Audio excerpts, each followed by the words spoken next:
This weekend I was able to be at a plant sale to give advice and be on hand to answer questions, and I had a great time helping people with their plant selections and giving them some tips to help their gardens to thrive. So I wanted to talk a little bit about that. Surely you've probably made it to one of these plant sales and you've come home with a flat full of veggies, and then it's time to take care of them so that they will continue to thrive in your garden. So one of the first things I want to talk to you about is the technique of hardening off. It's basically a fancy term for acclimating your plants to being outside. Plants starts are usually started inside in an artificial environment where there's lots of good light. Once those plants get to be a good size and they're ready to go outside, it's time to start easing them outside. So the best way to do that is to literally bring them out a little bit at a time. So a lot of plants that you'll buy at plant sales need to still be hardened off. They're beautiful, they've been grown to a certain point where they're just about ready to be in the garden, but now your job is to help them be ready for the outside environment. So simple way of doing that is to put them outside in the day, and for sensitive plants like tomatoes, it's not good to have rain on their leaves, and you probably want to keep them in a plastic cover anyway. You want to put them outside in a protected area. Usually I put my tomatoes or peppers or tender plants in the cloche. So I have the PVC pipes and the plastic covering the beds where I'm going to actually plant them.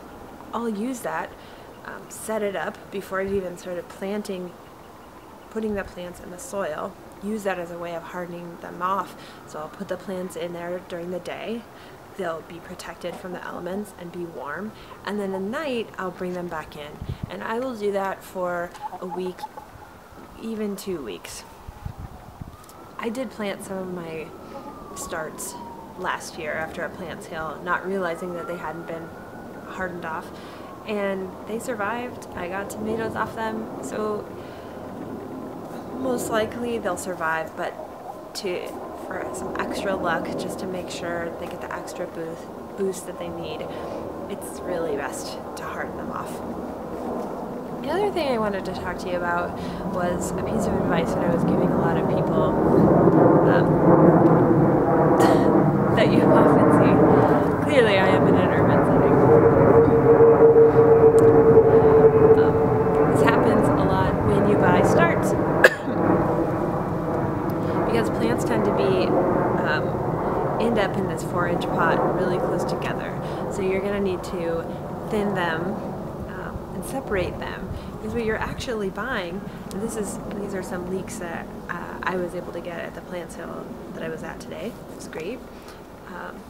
And these actually aren't that crowded, but I wouldn't want to just put this whole container into a spot. I would want to tweeze these apart really gently and plant each one spaced 6 inches apart to give them enough room. And that's spacing based on these leeks and what these leeks need to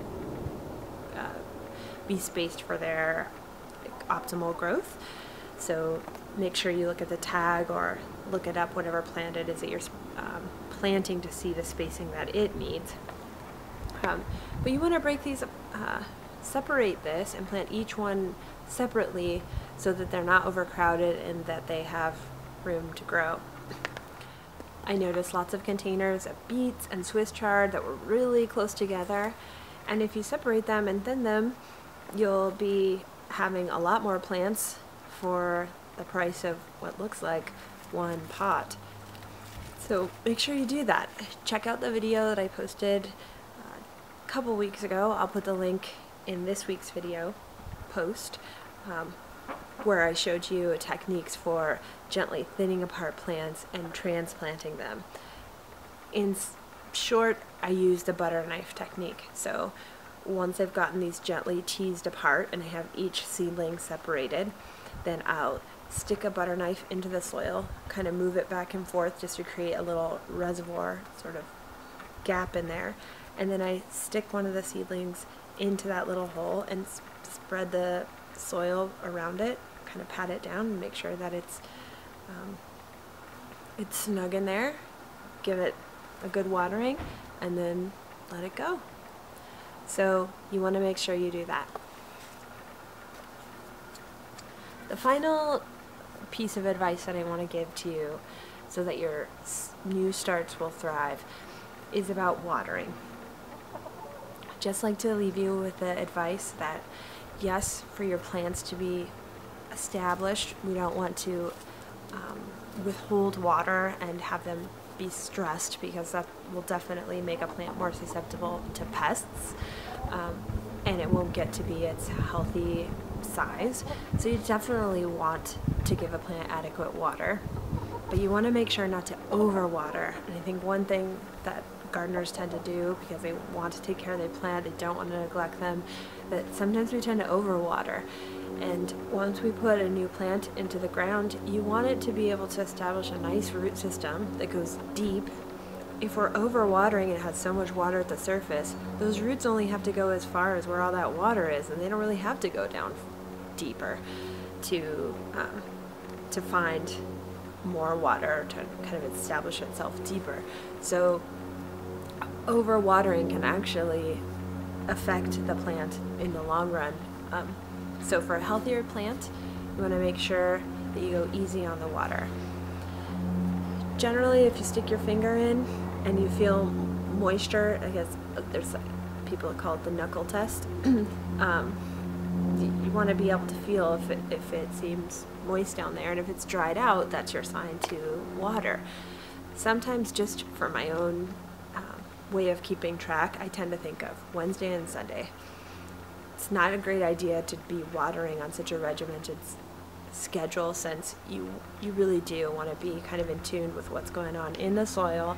If it's really moist, if it's been raining, you might not need to water. I haven't watered anything in my uncovered areas, but at least I know, like with the things I have in the covered cloche that are not getting access to water, like my tomatoes, that I always want to at least check in on Wednesdays and Sundays.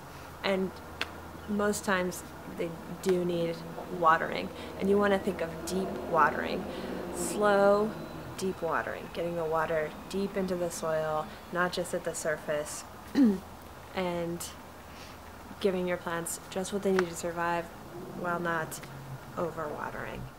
I hope that your garden is growing bountifully, and I'm sure you are as ready for summer as I am.